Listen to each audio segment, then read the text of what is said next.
Need to know, St. Patrick. Moderation is a fatal thing. Nothing succeeds like excess. Oscar Wilde. Schlante. Bless you? No, you misunderstand.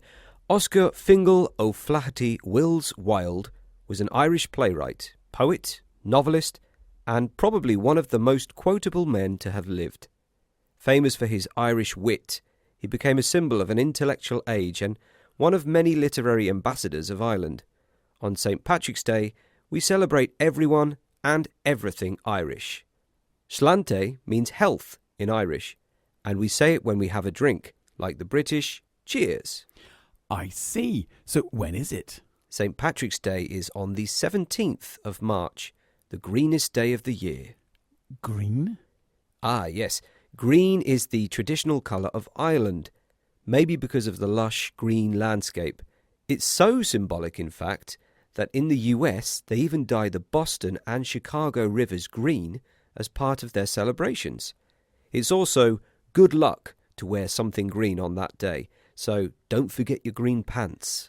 All right, but it is an Irish celebration, right? Yes, but everybody's Irish on St. Patrick's Day. It's a very widely celebrated festival, maybe the most widely celebrated festival, that indulges the Irish culture and some bloody good crack, whether you have Irish roots or not. Sorry, crack? Yeah, it's not quite what you're thinking. It's Irish for a good time. Everybody loves a good time. But who is this Patrick fella? I'm glad you asked. Saint Patrick, like most saints, didn't come from the place he represents as a saint. He was, in fact, Roman British. Again, like most saints, his life was far from ordinary. Oh, I love this real-life Game of Thrones stuff. Go on. The young boy, Patrick, was a farmer on the British coast. One day he was out in the field looking after the family's animals when some Irish pirates captured him and took him to Ireland as a slave. Whoa. Real-life pirates.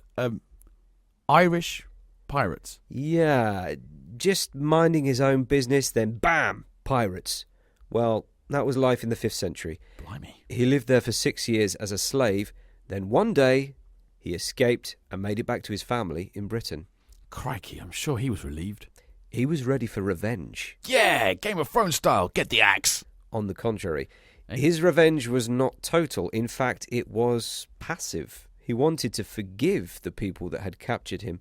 He turned to religion, trained to become a bishop, and returned to the country that had held him captive to deliver them the gift of God. He became the founder of Christianity in Ireland. Wow. Farmer, pirate, slave to national saint. Yes, he did very well, to be sure. Ba-dum-tsh. He's also reputed as having driven all the snakes from Ireland. Of course, there were never any snakes. It's a metaphor for the pagans who were having a great time eating grass and dancing until Patrick said, "No."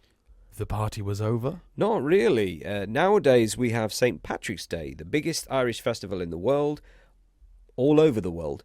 There are very few places it doesn't reach, so you need to be prepared. But how? Wear something green, have at least 1 pint of Guinness, and take the opportunity to use these useful Irish phrases. Okay. Please excuse my pronunciation. Okay, here's the first one.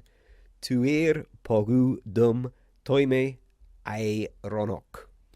Duir poedum toimi ayn ronok. Very good. That means kiss me. I'm Irish. Oh. Right, the next one. Okay, you ready?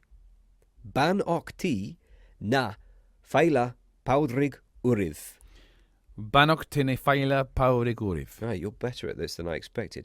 That means St. Patrick's Day blessing upon you. Okay. Right, here we go. On will to air meshkafaus. On will to wear meshkafaus. Are you drunk yet? No. And this one is probably the most famous. You often see this in Irish theme bars. I don't want to say Irish bars because they are definitely Irish themed bars that are all over the world. Pog Mahone. Po Mahone. Yeah. Yeah, that's what I say. Pog Mahone. Yeah. Yeah, you poke my hone. actually. Thank you very much. That means kiss my area that I sit on. Ah, right. Why would you kiss your sofa? And that's the end of the podcast.